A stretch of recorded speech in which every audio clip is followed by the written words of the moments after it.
ada yang komen tuh di postingan itu, di komen itu kayak tepat tapi kok gak mikirin punya anak. Gue masih inget nama lo Putri Petir. Petir. Ternyata yang petir mulutnya. Iya, kata-katanya seperti petir. Ada lagi netizen yang bilang kalau kamu bahkan penghasilannya katanya lebih besar daripada suami. Bahkan sampai katanya ada yang ngomong kayak, maaf ya, kayak mandul gitu. Ada yang komen kayak gini, jualan mulu duitnya udah banyak juga tapi gak bisa program hamil ya gitu. Padahal tuh kayak, aduh gila gue udah muter-muter 3, 4, 5 dokter nih di Jakarta memang belum berhasil aja gitu. Aku jadi kayak mikir, permasalahan dari gue apa dari laki gue ya?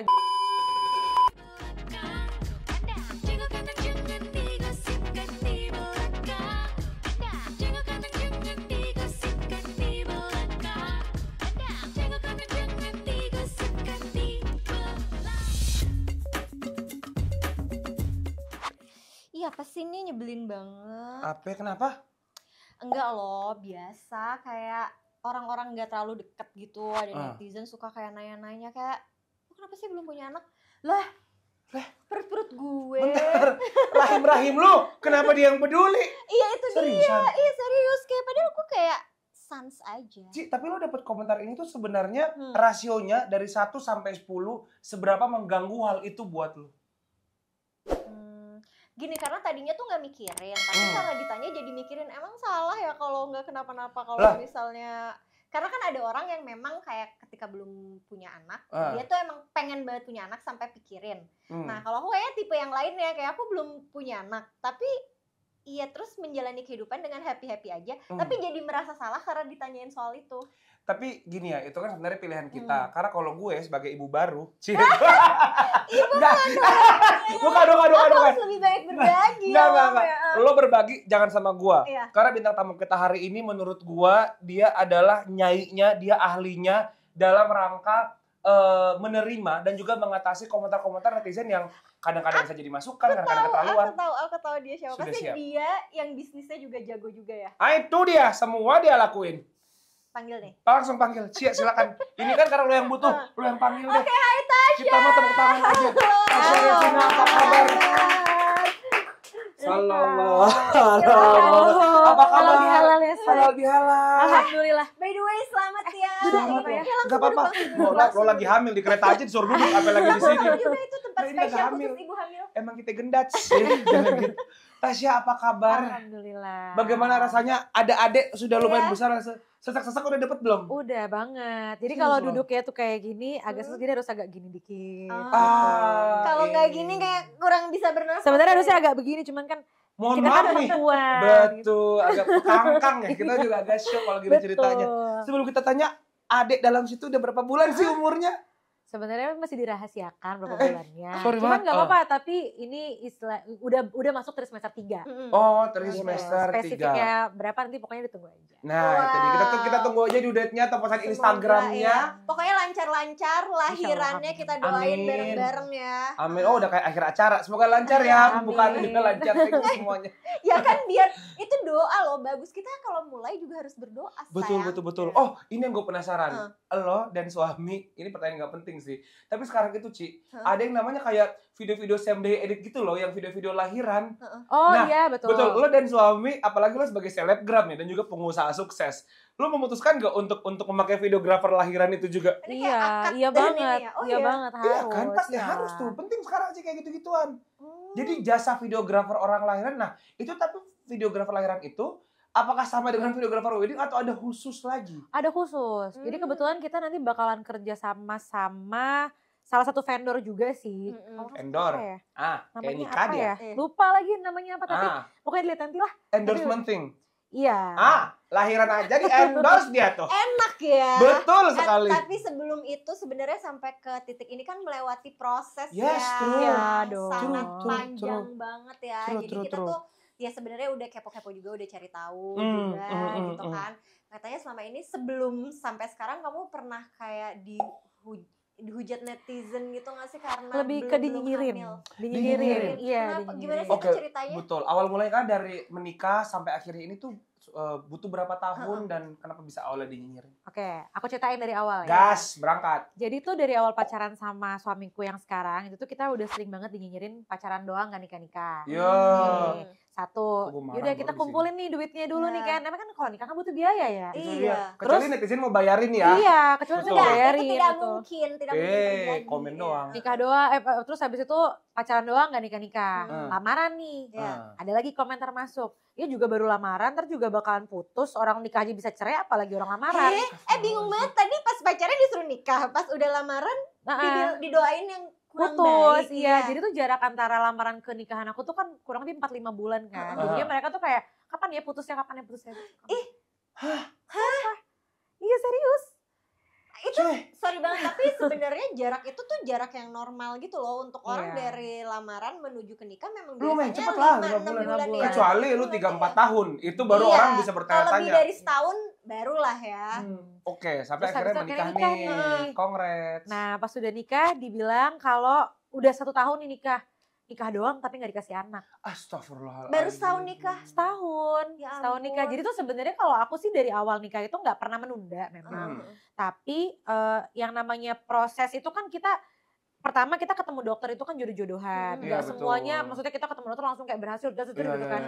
Nah setahun nikah itu karena banyak pertanyaan-pertanyaan kayak gitu ya kita juga udah mulai berpikir sih sebenarnya ini ada masalah apa ya, kok gak hamil-hamil gitu kan. Akhirnya ya kita udah coba tuh ikhtiar program hamil juga di tahun pertama. Sebenarnya gak ada yang menunda. Bahkan tuh sampai ada yang ngomong pas udah tahun kedua pernikahan tuh karena memang kita belum berhasil kan. Kan ini tuh kita tuh 3 tahun baru berhasil punya anak. Pas tahun kedua sempat ada omongan kayak gini.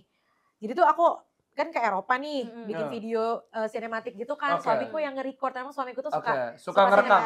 Suka sinematografi gitu. Terus sama netizen ada yang bilang kayak gini, istri di tangan suami yang tepat gitu kan. Karena kan aku sebelum hamil tuh kan aku tuh kurus banget yang istilahnya pakai baju seksi juga cakep gitu kan. Nah sama netizen tuh ada yang muji istri di tangan suami yang tepat, maksudnya cakep habis nikah cakep gitu.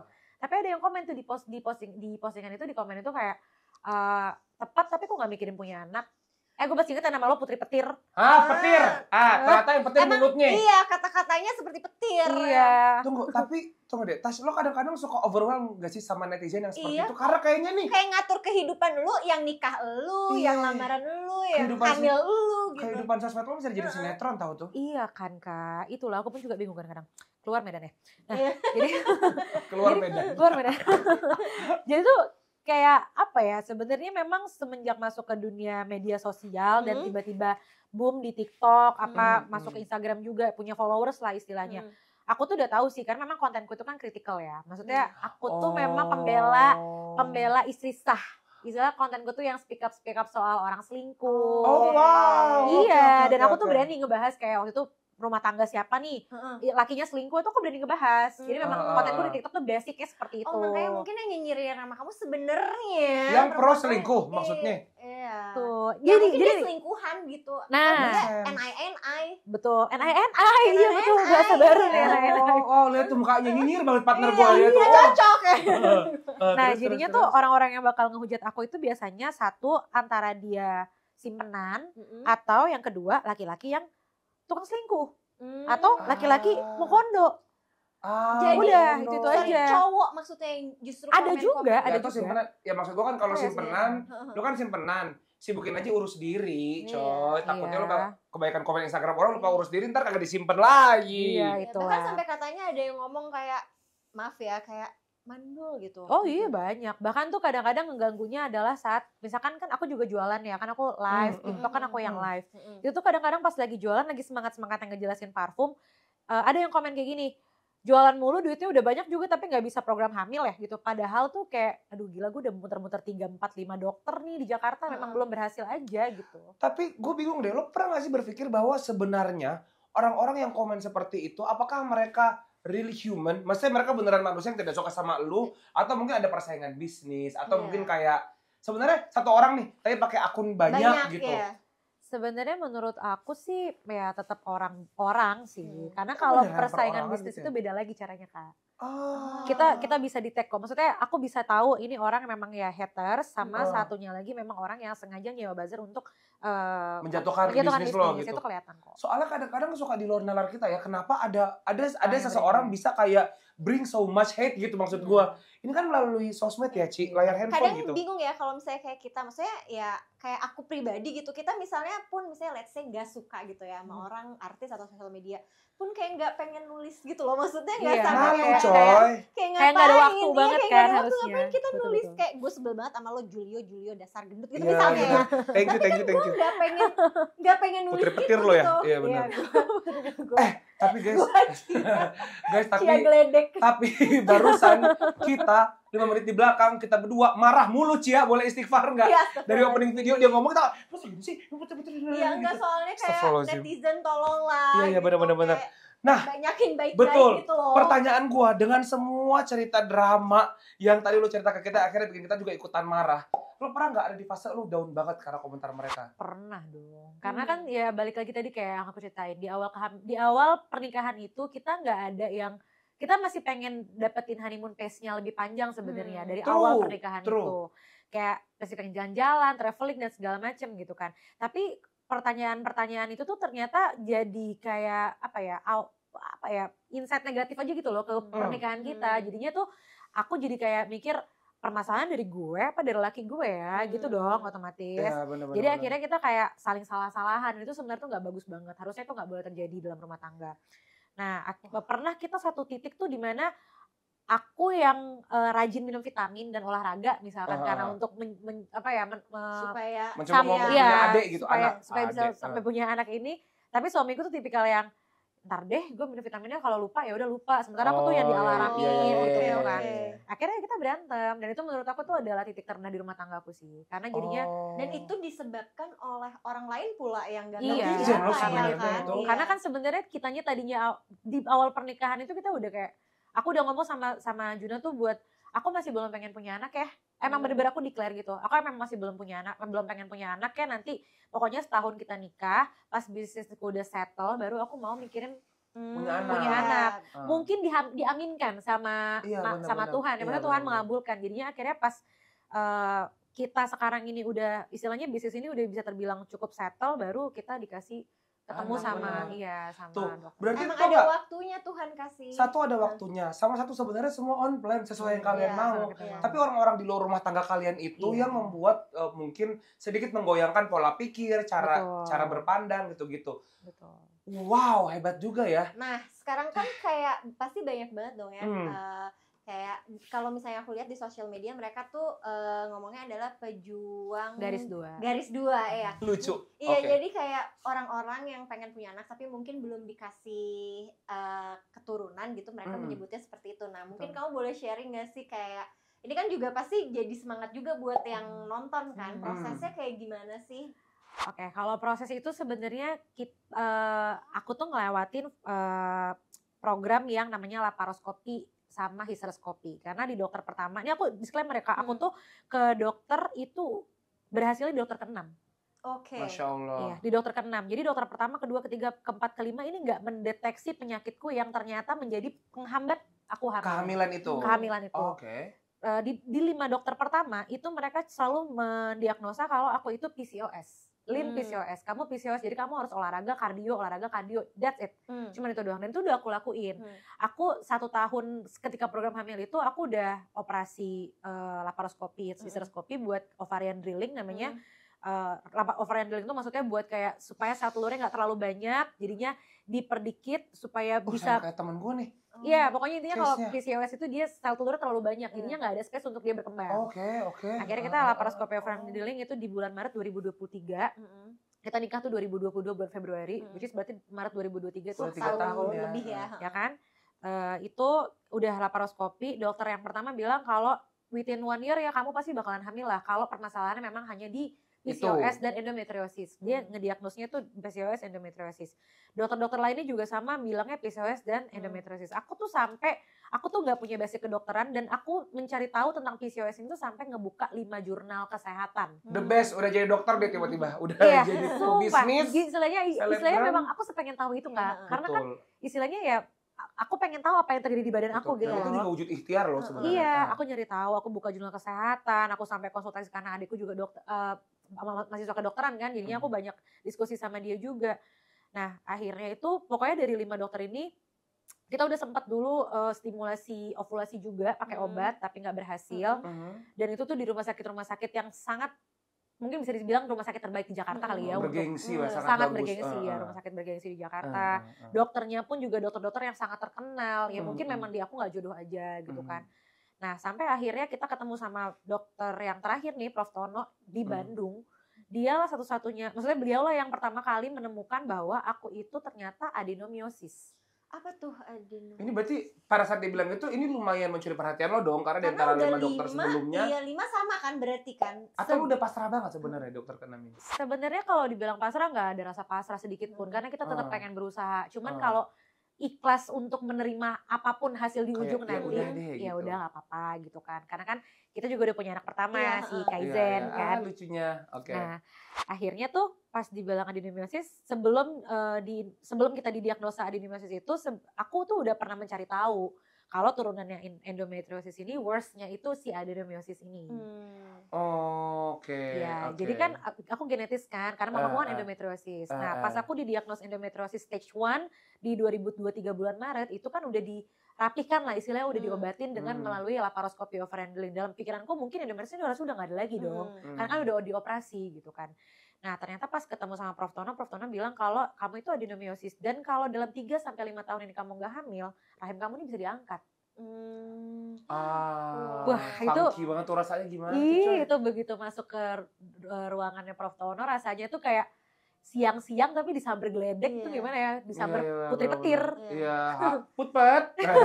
By the way ya, ini kita bertiga, kita kalau acara keluarga, ini adalah corner gosip. Kita kayak gimana cuy akhirnya? Oke, terus. Akhirnya pas didiagnos adenomiosis, aku udah bener-bener kayak nggak tahu lagi mau jawab apapun yang dibilang sama Prof. Tono tuh suamiku doang yang bisa denger, karena aku kayak tiba-tiba masuk ke dalam akuarium yang gitu kan. Itu bener-bener tenggelam langsung. Kayak rasanya tuh kayak ngedenger berita duka aja. Kayak misalkan aku pernah denger berita duka papaku meninggal nih. Itu rasanya sama. Jadi kayak aku nggak denger lagi orang ngomong apa, tapi yang aku cuma mikir gue kayaknya nggak bisa punya anak ya, jadi ini gimana nih, rahim gue mau diangkat nih, ini gimana perasaan, ya nggak bisa dideskripsiin, belum punya anak, tapi kalau nggak hamil rahimnya akan segera diangkat, sementara kita sebagai pasien kan juga, ya gimana, gue juga pengen hamil tapi gue nggak hamil, gimana dong gitu kan. Akhirnya si Prof. Tono ini, pokoknya nih Prof. Tono ini pintar banget deh, dia keren banget. Dia atur schedule dan segala macam, strateginya dia dengan timnya dia bentuk tim yang bagus lah intinya untuk menangani kejadian ini, permasalahan case ini. Aku dioperasi lagi untuk yang kedua kali. Lagi. Tahun berapa itu Mak operasi keduanya? 2024. 2024. Jeda setahun. Iya kan? Dari operasi yang pertama jadinya setahun setengah lah, karena operasi itu sekitar bulan Juli kemarin. 2024. Nah, operasi yang kedua, tapi sebelum operasi itu kita memang udah ancang-ancang plannya tuh mau IVF. Jadi kita bilang sama Prof. Tono, Prof apapun hasilnya nanti kita tetap pengen IVF coba aja. Iya, maksudnya setidaknya embrio kita udah di save, udah di banking, sel telur udah di banking. Jadinya kan sekalian kan kalau udah di 31 tahun ke atas tuh sel telur udah bakal turun kan kualitasnya. Sementara aku kemarin kan masih 28 tahun misalnya. Akhirnya embrio udah di banking, alhamdulillah kita dapat excellent semua, tapi tetap dilakukan laparoskopi untuk membuang adenomiosisnya tadi. Yang tadi itu, mau dengerin. Karena kalau si adenomiosis itu dibiarkan tetap ada, mungkin akan berhasil di IVF, tapi embrio tidak akan menempel lama. Karena suplai darahnya ke embrio tersebut kurang. Karena dimakan sama adenomiosisnya. Waduh, teman-teman, tolong. Jadi memang harus seperti itu. Nah, itu seberapa melelahkan apa sih untuk lo dan suami gitu? Apakah pernah ada di fase kayak kalian kayaknya udah deh gitu? Balik lagi kayak aku bilang tadi ya, mungkin kalau untuk menyerah dengan proses ini enggak, tapi ya pastinya depresinya ada lah ya. Ada, benar. Karena kan ini bener-bener bingung Kak. Ini kenapa nggak berhasil sih gitu? Maksudnya memang semuanya itu dari Allah. Cuman kita kan berusaha nih udah ke 5 dokter. Dan 5 dokter ini pada bilang semuanya PCOS doang. Terus apalagi? Masalahnya tuh di mana gitu. Akhirnya pas ke 6 sama Prof. Tono baru kita tahu kalau adenomiosis ya ternyata. Ya udah ini kita coba lagi aja, kita ikhtiar lagi. Memang nggak mau putus semangat sih. Dan untungnya beruntungnya memang dari keluarganya suamiku sama dari keluarga aku tuh dua-duanya support banget.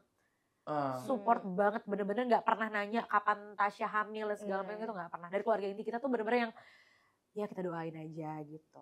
Itu sebenarnya itu yang dibutuhkan ya. Itu source of strength sih. Betul. Ternyata source of strength kalian adalah ya support dari keluarga terdekat kalian. Tapi kan kalau bisa dibilang itu kan tadi penyemangatnya. Tapi ujiannya nih ternyata sosial media nih. Sosial media, betul. Nah, itu bagaimana cara kalian menyikapi? Apakah mungkin sempat kalian berdua sama sekali jauh dari sosial media? Tapi juga kayaknya tidak mungkin karena kamu juga hidup jualan dari situ gitu. Medsos. Ya enggak sih. Ya udah dihadapin aja. Karena kan apa ya? Ya udah jadi resiko aja. Mungkin memang kita harus ikhtiar lebih lagi. Mungkin mereka kayak gini karena mereka pertama nggak bahagia dengan hidupnya, terus yang kedua mungkin ini adalah teguran buat kita supaya kita lebih berusaha lagi. Kayaknya udah segala kata-kata dari netizen kayak kamu udah mengalami semuanya. Bahkan nih katanya ada lagi netizen yang bilang kalau kamu bahkan penghasilannya katanya lebih besar daripada suami. Tapi kenapa ya? Emang kenapa ya? Tapi emang bener sih tapi kalau itu. Maksudnya aku nggak mau nutupin yang gimana-mana ya. Orang bisa ngecek lah ya di data media sosial, data penjualan kan. Karena brandku itu kan punya aku sendiri. Universal tuh memang aku punya sendiri. Nah kalau dibilang memang lebih besar ya memang dari awal menikah suamiku udah tahu sih. Iya, kayak kalian berdua udah tahu begitu situasinya. Iya, situasinya seperti itu dan aku aku bukannya menormalisasi tapi aku memang melihat pasanganku itu bukan dari apa yang dia punya pada saat itu, tapi apa yang bisa dia kasih ke aku. Istilahnya lo punya bekal apa dan modal apa nih untuk menikahi gue, bukan finansial tapi dia willing to do something untuk gain dirinya sendiri nggak, untuk upgrade dirinya sendiri nggak, itu sih yang aku lihat. Tapi memang kadang-kadang untuk perempuan yang kita bisa bilang perempuan independen lah atau perempuan yang sudah punya penghasilan, rata-rata memang ya tidak mencari seseorang yang bisa memberikan support secara finansial karena kayak kita udah kaya, mau nyari lagi kaya, mau ngapain sih bro, mau bikin negara gitu loh. Ya ada juga yang kayak gitu. Ada juga, which is ya nggak apa-apa kan pilihan sebenarnya. Nah pertanyaanku adalah bagaimana cara kalian, tapi suami nggak apa-apa baca komen seperti itu kan karena suka menyentuh ego ya, orang tuh punya ego masing-masing loh. Sorry karena laki-laki ya kan. Betul. Sebenarnya kalau aku sama suamiku dari awal kita itu masalah keuangan memang sudah sangat telanjang lah istilahnya ya. Jadi nggak cuma dirinya aja yang telanjang tapi juga. Betul. Masa keuangan telanjang dirinya full kostum, Halloween tak?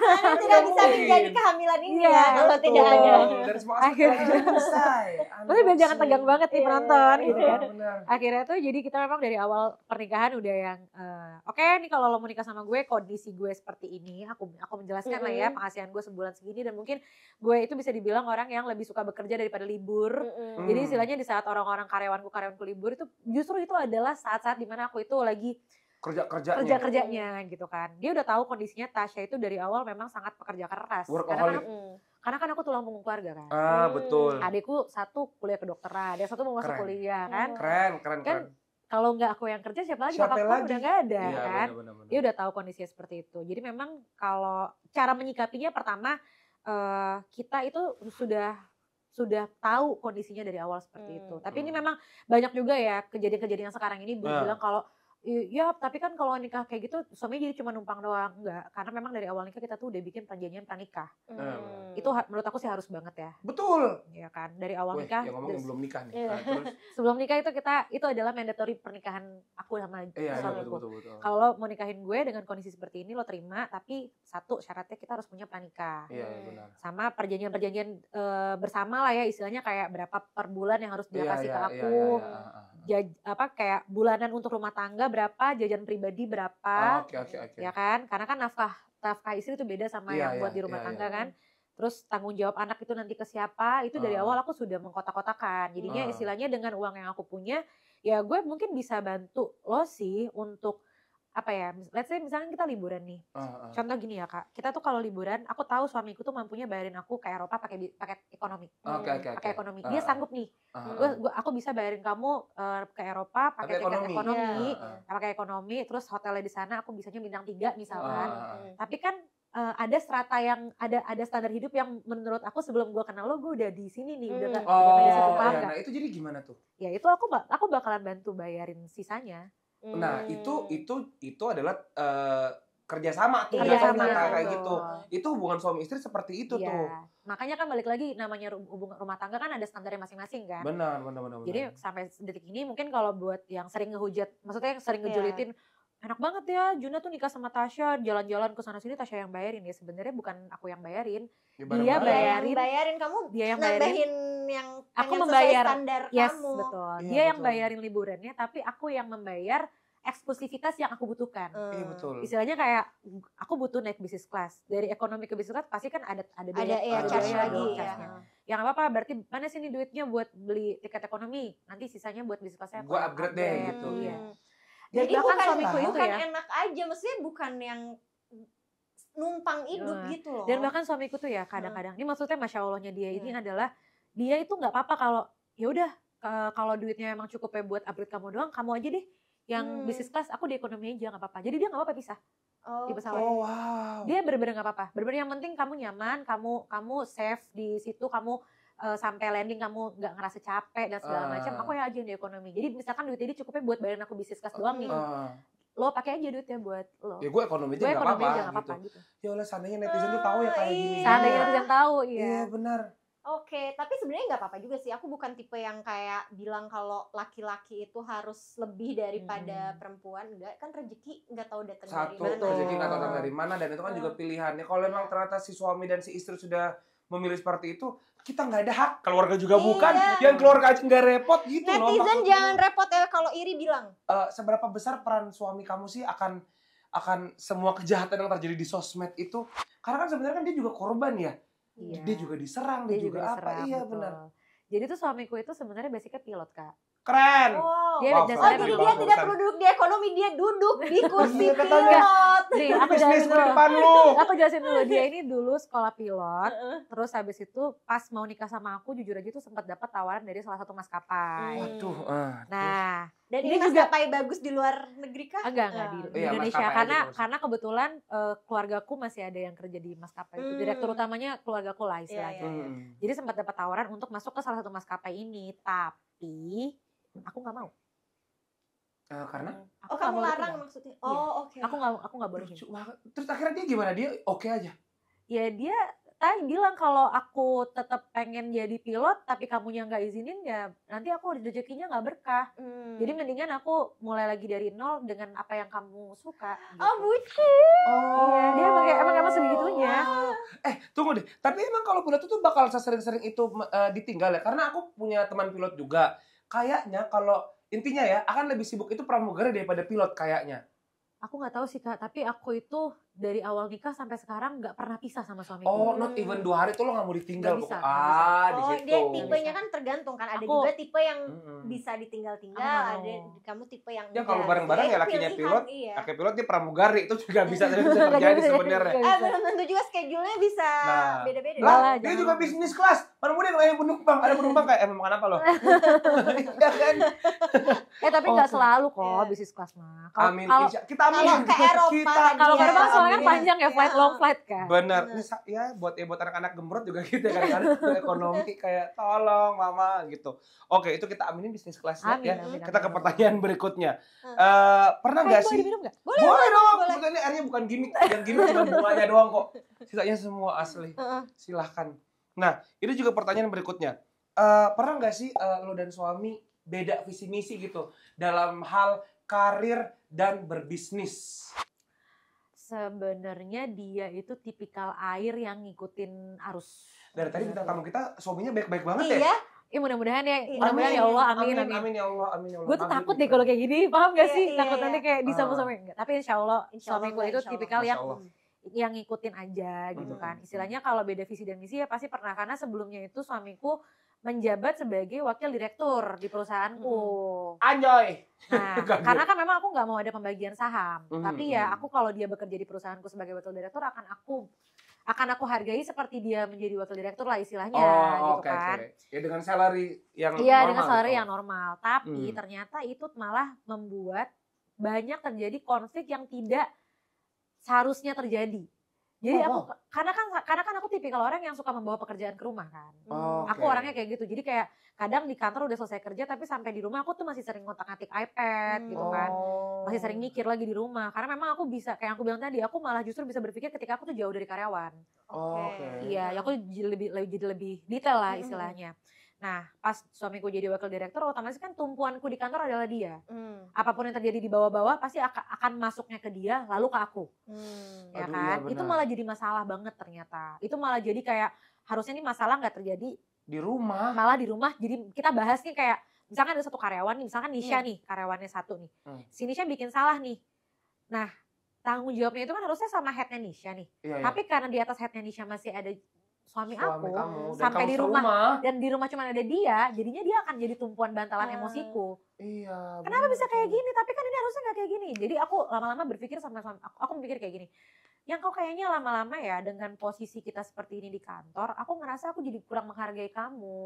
Aku sebagai istri, aku ngerasa bersalah. Jadi akhirnya aku bilang kalau sama dia, kayaknya kita mendingan pecah aja. Boleh udah nggak gitu ya? Iya, udahlah kamu nggak usah di perusahaanku lagi. Kamu mendingan berdikari aja. Apa yang kamu butuhkan, misalkan kamu butuh bantuan aku untuk promosiin barang yang lagi mau kamu jual, atau kamu lagi develop bisnis baru, apapun itu sama teman-teman kamu, aku bakalan support kamu. Tapi untuk membiarkan kamu ada di dalam Manifrable Group, menurut aku itu sangat toksik buat pernikahan kita. Aku bilang gitu. Akhirnya dia langsung setuju atau kayak ada perlawanan dulu? Enggak sama sekali. Dia juga ngerasa hal yang sama. Iya sih, aku juga ngerasa. Air coy, air bener-bener. Iya, tapi sebenarnya dia kayak gitu karena dia juga apa ya? Alasanku kan reasonable ya. Maksudnya bukan aku nggak sayang sama kamu, bukan aku nggak pengen kamu selalu ada deket aku, tapi istilahnya gini loh, aku tuh nggak mau sampai rasa hormatku sebagai istri tuh di rumah jadi tercoreng gara-gara ini. Iya, dan ini make sense banget sebenarnya karena harusnya selesai jam 5 sore gitu. Jadi lanjut sampai jam 12 malam. Iya, karena ada orangnya. Karena ada orangnya kan sebenarnya nggak akan bahas, tapi karena ada orangnya di rumah jadinya bahas lagi. Jadinya suami istri tuh nggak exist di situ, adanya bos sama karyawannya gitu. Keren.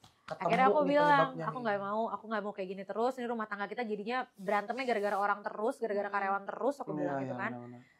Mendingan kamu nggak usah di Manifrable Group lagi, kamu berdikari. Akhirnya aku bantu dia bangun perusahaan legalnya dia sama teman-temannya dia yang notaris dan pengacara dan menghasilkan dari situ. Alhamdulillah. Ya kan, bahkan lebih besar daripada salary dia di tempatku dulu, ya kan. Akhirnya ya dia punya duit dari situ. Aku suruh dia invest ke. Tapi keren lagi ya. Iya, tapi netizen yang bilang kayak ngikut doang gajinya lebih kecil daripada istrinya lah, dia orang berusaha disuruh keluar aja bisa membangun sendiri. Jadi belum tentu nih yang ngomong-ngomong ini juga punya kemampuan itu. Iya benar. Tapi memang kalau misalkan kita bahas nominal ya gimana ya Kak, kan istilahnya udah aku punya bisnis dari sebelum nikah. Iya, dari sebelum nikah udah punya bisnis. Terus aku juga influencer. Maksudnya mau gimana, dibolak-balik juga. Aku mau cari cowok yang kayak gimana sih, yang bisa punya duit lebih banyak daripada aku. Kayak gitu. kalau mau cari gitu ya kapan lagi mau nikahnya? Antara aku harus cari duda muda kaya raya, atau aku harus ganggu suami orang, kan enggak banget kan? Menurutku sih dua-duanya pilihan menantang. Tapi berarti suami tuh awalnya bukan di suami orang. Bukan, maksudnya suami jadi suami orang. Maksudnya suami kamu dia nggak bikin konten gitu. Dia orangnya di dunia sosial media kan. Iya, sebenarnya sosial media tuh dulu dia pas zaman ASFM dulu. Dulu banget masih zamannya ASFM banget lah. Itu tuh dulu zaman ASFM belum pada verified, dia udah verified. Nah, tapi karena permasalahan pilotnya dia sempat ada ketipu pilot lah, dia ketipu pilot tuh hampir 1 miliar sih. Jadi hancur lah, bangkrut dan segala macem. Perjalanan hidupnya banget ya. Nanti mungkin bisa diundang dia untuk ngobrol sendiri ya di sini. Panggil kan. Bisa ngobrol sendiri, dia jelaskan perjalanan hidupnya. Jadi memang ups and downs banget di kehidupan dia, sampai dia harus jual rumah dan segala macam. Dulu tuh dia sempat udah punya rumah, akhirnya rumahnya dijual ya kan, punya mobil apa segala macam. Sampai dulu dulu zaman pacaran sama mantannya enak Kak, mantannya dibeliin iPhone, saya enggak pas pacaran. Ya Allah kasihan. Ini dapetnya Apple tapi Apple yang buah ya. Iya, dibeliinnya Apple tapi Apple yang buah bukan handphone. Tapi nggak apa-apa lah, karena kan sekarang dia udah bangkit lagi gitu kan. Dia detach dari media sosial, bener-bener semua Instagram dan media sosial dia tuh dia hilangin. Dan lebih sehat rasanya kayaknya. Iya. Kamu gimana suamimu tanpa sosmed? Pas tanpa sosmed nggak sama saya kan? Nggak tahu ya. Lah sekarang main lagi berarti? Sekarang main lagi. Aku pikir sekarang abis dia dites tuh udah sampai hari ini tuh dites. Enggak. Dia dites pada saat dia bangkrut. Dia itu kan tinggal sama aku kan. Udah. Kita kan sempat pacaran dulu sebenarnya 2018. Oke. Oh, terus balikan nih Putus, ceritanya. balikan 2020-an. Oke. Nah, tapi dari tadi kita ngobrol gitu, aku tuh merasa seorang Tasya dan kayaknya suaminya ini adalah orang yang sangat siap untuk menghadapi kejadian dunia. Iya lagi. Kayak by all means kalian tuh pekerja keras. Jadi kayaknya tuh dari tadi tuh nggak ada kesempatan untuk kayak berhenti nangis ngeluh gitu. Kayaknya tuh tiap dihantam ini gimana, dihantam ini gimana. Kamu pernah nggak merasa bahwa flow kamu hidup atau kamu dan suami itu lebih cepat daripada surround kamu, daripada lingkungan kamu? Kayak kenapa sih orang-orang tuh tidak bisa secepat gue geraknya gitu? Iya, itu terjadi banget. Apalagi jadi leader di perusahaan yang kita harus mimpin banyak orang ya. Nah, dan itu kadang-kadang kan suka menggerogoti kita juga. Kalau kita tidak siap dengan itu semua. Padahal sebenarnya ini orang-orang tuh biasa aja, tapi kitanya aja terlalu cepat gitu. Iya, nah, kamu pernah sadar kayak gitu kan? Nah, bagaimana caranya agar kamu akhirnya memaklumi dan menyadari itu semua? Oke, kalau ini mungkin lebih spesifiknya ke karyawan ya yang terjadi kayak gini kan. Karyawan itu banyak yang kadang nggak bisa ngikutin temponya Bu Tasya sama Pak Juna memang. Betul, karena kadang Bu Tasya udah sampai di angka 8, karyawan ini baru sampai di angka 4. Nah, jadinya ya karyawan-karyawan sambil dengerin ya di sini. Bagus. Buat para Kanifar boleh denger ya. Bagus ibu sadar, Bu. Gitu. Iya, tapi kalau kita sih sebenarnya aku tipikal leader yang ketika karyawanku nggak mampu mengerjakan, aku yang mengerjakan. Dan selalu kayak gitu. Jadi aku contohin.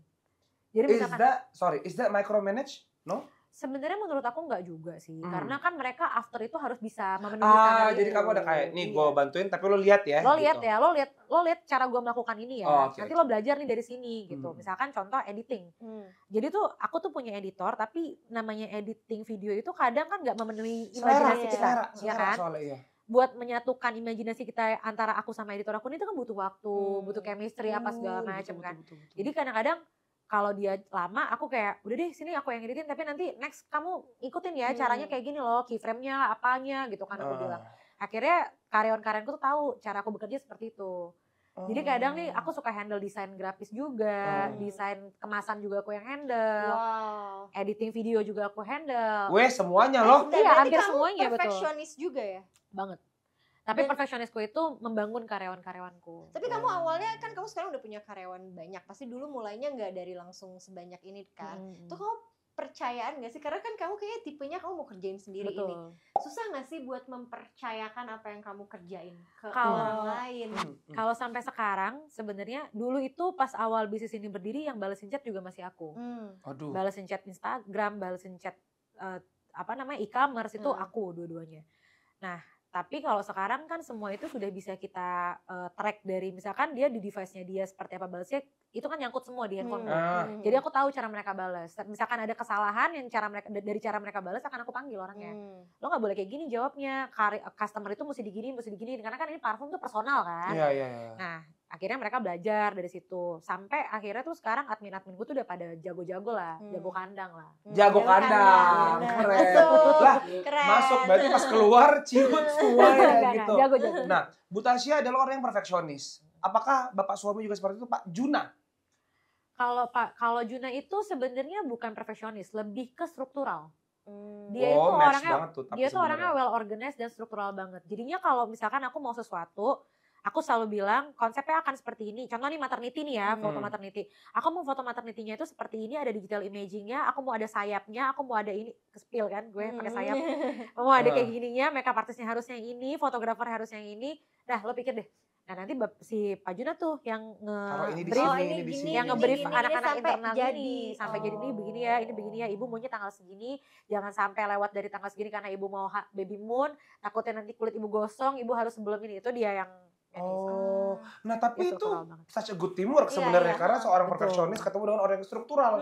Itu udah menurutku tidak ada yang lebih mantap daripada itu. Karena kalau perfeksionis kayak bingung gak sih kayak kalau sama-sama perfeksionis bisa jadi perfect menurut istri, perfect menurut suami beda. Tapi karena satu struktural jadi akhirnya saling melengkapi. Aku tuh proudnya sama suamiku karena kita tuh bisa switching karakter secepat itu sih. Jadi kayak misalkan kita lagi bahas tentang alfa deh. Aku tuh kan alfa banget sebenarnya di dalam rumah dalam hubungan sama suamiku tuh aku sebenarnya kelihatannya alfa banget. Orang pasti dari lihat aja, Tasya tuh kayaknya alfa banget ya orangnya. Pasti orang berpikir kayak gitu. Tapi kita tuh bisa switching karakter secepat itu. Kenapa? Saat when it comes to office, to work, itu bakalan aku yang mengambil keputusan dan suamiku tidak akan mengganggu keputusan aku. Tapi ketika itu berhubungan sama rumah tangga, pendidikan anak, mau milih dokter objin kemana, aku tuh nurut sama suamiku. Jadi aku bener-bener nurut kayak, oh yaudah oke. Kalau menurut kamu kita harus coba ke dokter itu, oh yaudah ayo kita coba. Oke. Nah, pertanyaan berikutnya. Hajar Cia, aku aus. Oke, pertanyaan berikutnya adalah kalau kamu bisa ngobrol lagi sama Tasya versi kamu yang mungkin beberapa tahun yang lalu yang lagi berjuang-berjuangnya, lagi jatuh-jatuhnya nih. Kamu mau ngomong apa? Iya, males deh gue digini-giniin, malah digunting lagi. Lebih sensitif ya. Sebenarnya sih ya aku cuma pengen say thanks to my previous self. Ya. Pokoknya makasih banget buat si Tasya ini ya, karena kamu itu diamond lah. Kamu tuh gila. Kau tuh pokoknya perempuan yang berangkat dari Medan sampai Jakarta, struggle sendiri, dan kau tercipta menjadi perempuan yang kuat dan tidak menjadi ani-ani. Itu kok keren. Keren. Ini bukan lagi Medan keluar, bolu merantingnya keluar ini. Karena ini ngomong ke Tasya yang dulu ya, yang lagi struggle kan. Keren lah. Pokoknya dulu istilahnya ngumpulin duit buat bisa bayar e-tol mobil aja itu kan susah ya. Aku tuh bener-bener pernah gak punya duit banget Kak. Karena aku gak mau minta duit ke mamaku. Karena mamaku punya duit. Maksudnya mamaku bukan orang. Bisa lah untuk bisa. Kan dari tadi kita udah bahas nih soal tadi. Sebenarnya kita udah agak sedikit korek-korek ya bisnisnya. Nah kita tuh mau lihat produk-produknya. Ada loh produknya loh. Coba kita cering yuk kita sulap yuk. 1, 2, 3. Cering. Malu kan lo. Ya abis gue gak tahu gimana cara motong ini untuk memasukkan ke sini. Tapi kalau apa Cia? Karena Tring kita membawa benda-benda sebanyak ini nih. Dari Ibu Tasya nih. Iya, dari ini adalah semua produk. Udah berapa lama sih ya bikin ini? Udah lama banget kan? 2021 udah beberapa tahun ya? 4 tahun keempat. Iya, dalam 4 tahun sebanyak inilah anaknya Ibu Tasya. Silakan dijelaskan. Sebenarnya lebih banyak lagi.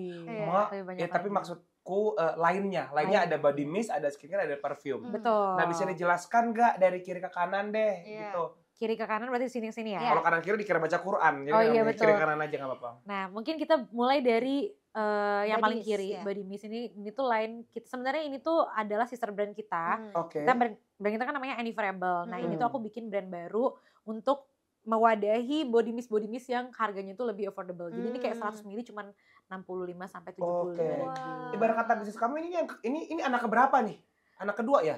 Ini anak ke 1, 2, 3 kayaknya. Anak ketiga. Anak pertama apa? Ini. Parfum anak pertama. Iya. The best. Aku pikir tuh parfum malah belakangan ini loh. Enggak, ini dari awal. Itu yang kakak pegang yang paling laku itu. Yang mana?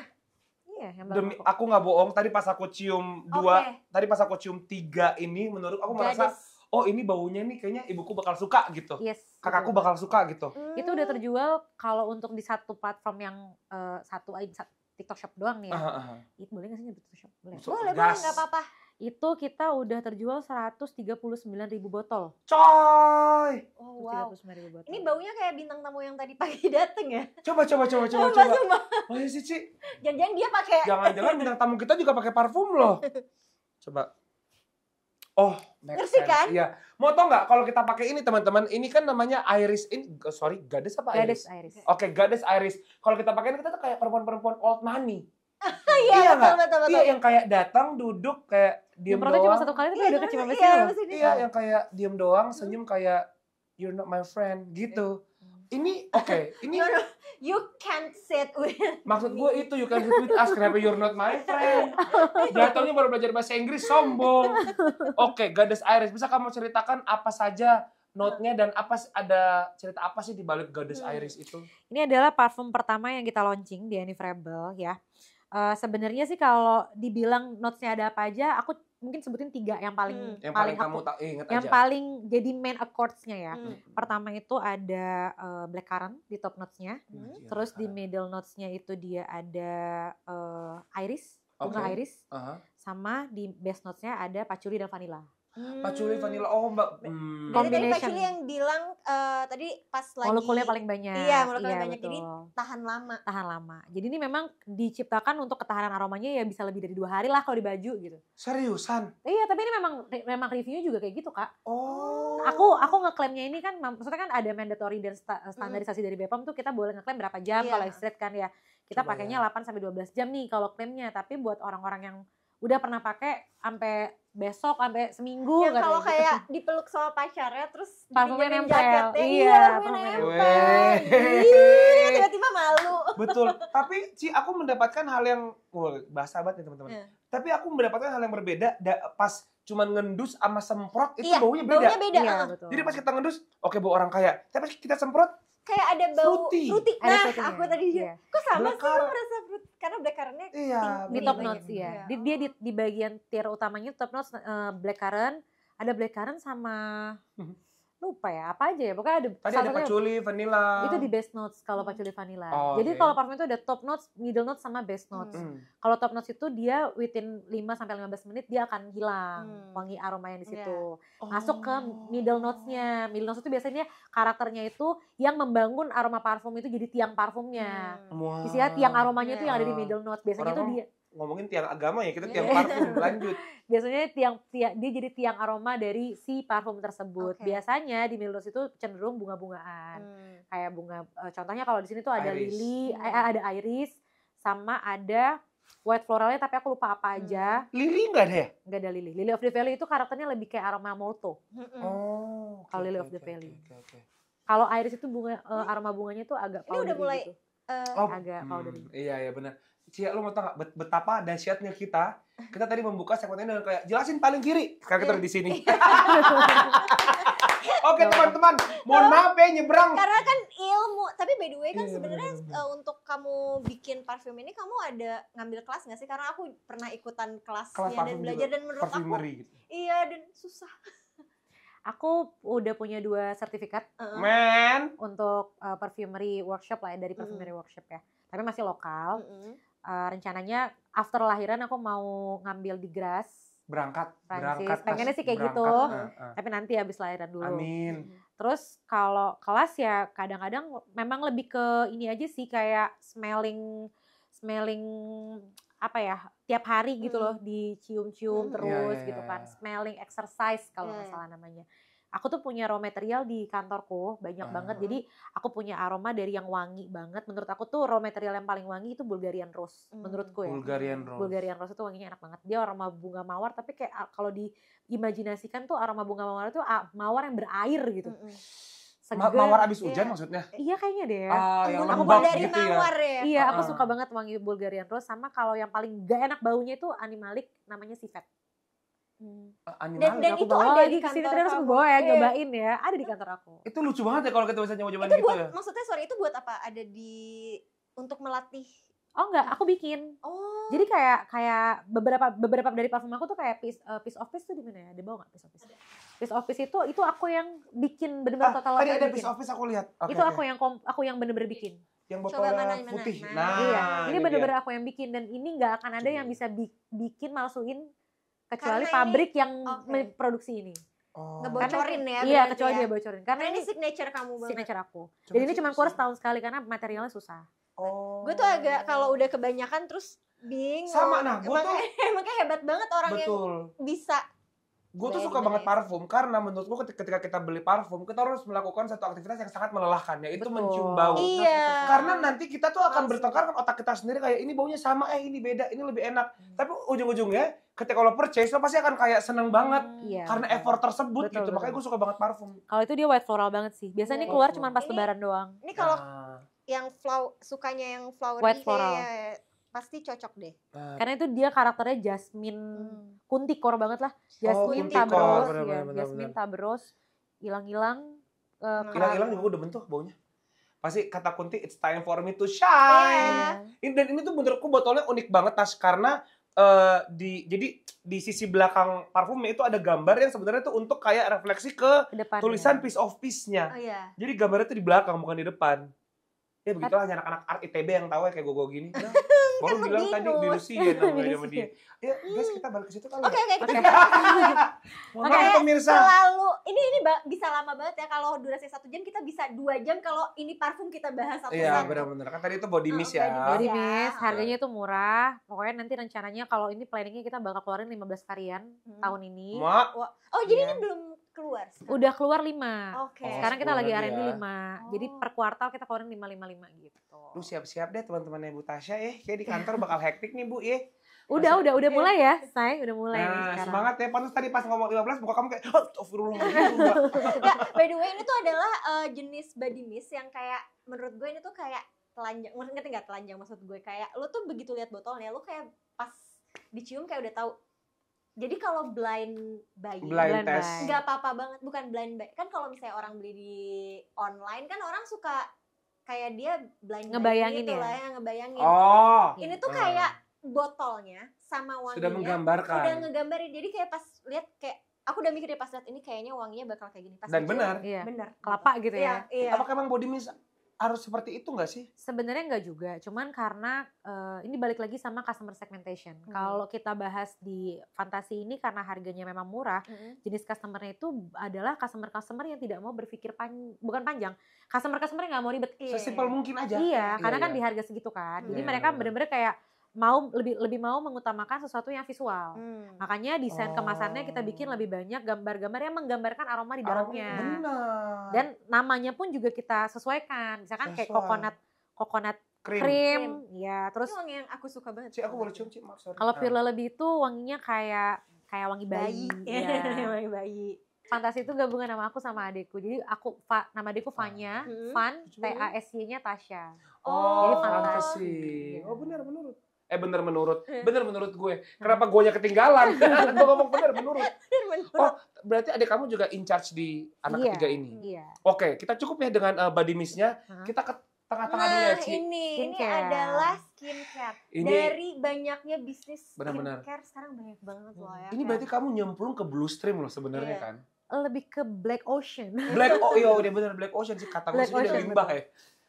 Ya, aku percaya namanya. Ya boleh coba. Juga ya. Aku percaya namanya rezeki mah ada aja ya, nggak ketuker lah. Oke, ini memang kalau dibandingin sama penjualan parfum ya masih belum masih belum, iya. Cuman alhamdulillah di batch pertama kita udah 50% habis sih. Alhamdulillah. Gitu. Ini anak keberapa kalau yang ini? Itu yang terakhir muncul, ini kayaknya anak ketiga, itu keempat kan ya? Ini ketiga, ini pertama, yang kedua bangkrut, yang ketiga, yang keempat. Oke. Ini apa sih ini? Itu face mist. Face mist aku butuh banget. Aku boleh nggak cobain? Shake dulu. Shake dulu. Ini isinya ada apa dalam ini? Merah-merah ini apa? Merah-merah pantai itu strawberry kan? salmon DNA. Salmon DNA. Biasanya dicurekin. Biasanya kalau di aku sih di pabrik tuh bilangnya bukan salmon DNA tapi sodium DNA. Tapi pokoknya intinya tuh diekstrak dari situlah. Aku nggak terlalu ngerti bagian situnya ya. Tapi untuk whole ingredients-nya tuh yang bikin dia bagus karena dia ada niacinamide-nya, terus ada white truffle ekstraknya. Iya, gue kayak bisa wudhu nggak sih teman-teman? Enggak. Oke. Coba. Sama ada pantenolnya. Jadi kalau pas pertama kali disemprot, misalkan Kak Julio ada sedikit peradangan nih di mukanya itu bakal cekit-cekit dulu di awal. Kerasa nggak? Gitu. Berarti kamu udah pakainya sehari-hari pakai? Aku pakai skincareku doang sih. Wow. Bener-bener. Iya bener tapi. Berarti ini kan kayak kulitnya bagus banget soalnya kayak. Gue juga tadi kayak buset. Kayak Korea apa glass skin. Iya. Aku pakai skincareku doang dan itu bener-bener aku bukan gimana ya? Aku bukan owner gitu yang iya, aku bukan owner seperti itu. Jadi kalau aku bilang aku beneran pakai, aku beneran pakai. Karena aku nggak trust, karena aku lagi hamil ya. Aku nggak berani pakai skincare yang bukan aku tahu ingredientsnya apa. Jadi ini aman ya berarti buat bumil ya. Menyusui. Karena memang coba juga ya. Di developnya kan pas waktu itu lagi program. Coba.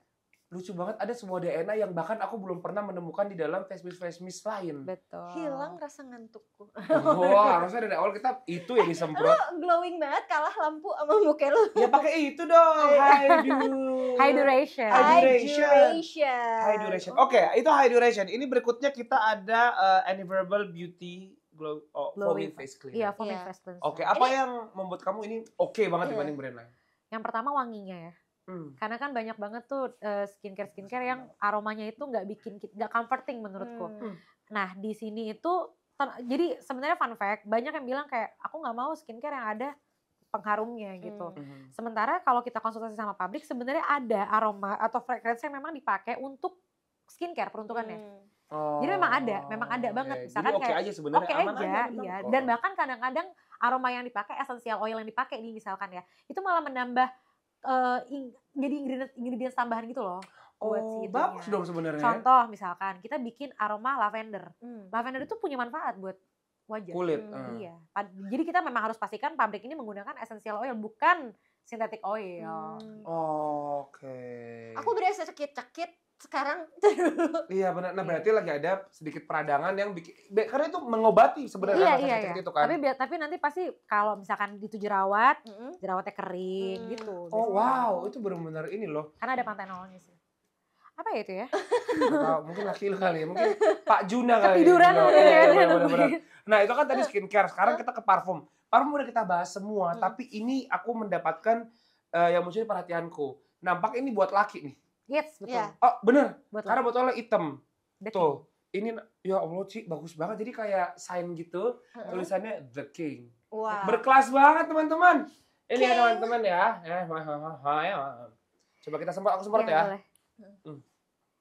By the way itu tulisan The King-nya kita nggak pakai font, itu manusia yang tulis. Oh, siapa tuh? Jadi kita punya sebenarnya bukan siapa-siapa, tapi dia adalah pengrajin tanda tangan. Nah, jadi si pengrajin tanda tangan ini tuh kayak pernah waktu itu kan kita bikin tulisan Tasya Revina gitu ya. Maunya tanda tangannya bagusnya gimana gitu kan. Kita konsul sama dia. Jadi dia bikin kita desain tanda tangan, terus kita mikir kayaknya kalau kita kerja sama dia untuk desain-desain kayak gini bakalan lebih signature lagi nih gitu. Akhirnya kita kerja sama. Ini definisi signature sih. The King tuh Ki tuh sebenarnya kayak bagus gitu, gede gitu, kayak ngebentak. The King gitu, The King, sebotol bro kaknya. Baik. Sebenarnya tuh ada filosofinya juga. Apa? Kan itu ada seperti angka 7 ya. Bener. Aku tadi takut dibilang sotoy kayak masa sih cuma 7 tahun doang produknya gitu. Itu melewati 7 kali sampel. Wow, gua barusan melengking banget. Ini kan belum dikeluarin kan ya sekarang ya. Wow. Ini gua nggak mau ngasih tahu notes-nya. Iya. Ini tapi baunya enak banget. Harus cobain The King. At least sekali lo beli dulu, lo coba. Kalau cocok terserah lo, tapi ini baunya mahal banget. Ini kalau menurut aku ya buat cowok-cowok yang mungkin masih pacaran gitu ya, pakai parfumnya terus kayak lagi bukan pacaran, lagi PDKT justru. Itu tuh akan meninggalkan bekas. Cewek itu bakalan inget terus. Aroma itu adalah hal yang karena aroma itu bukan ke mata, ke kuping, tapi kayak langsung ke otak gitu, karena dari hidung ke otak kan. Jadi kayak langsung inget. Jadi kalau memori PDKT pakai lah ya. Oke lah, udah kita bahas semua anak-anaknya ya. Tasya Revina, Tas, terima kasih banyak sudah main-main kesini Tasya. Tepuk tangan dong semua buat Ibu Tasya. Jangan lupa untuk like, comment, subscribe juga ya teman-teman. Tasya terima kasih banyak sekali lagi. Sukses semua bisnis kamu, teman-teman sosial media, anaknya, adiknya semoga keluar dengan lancar dan bahagia Tasya dan Yuduna selama-lamanya. Amin. Oke, aku Julio. Aku Cia Wardana. Aku Tasya Revina. Bye.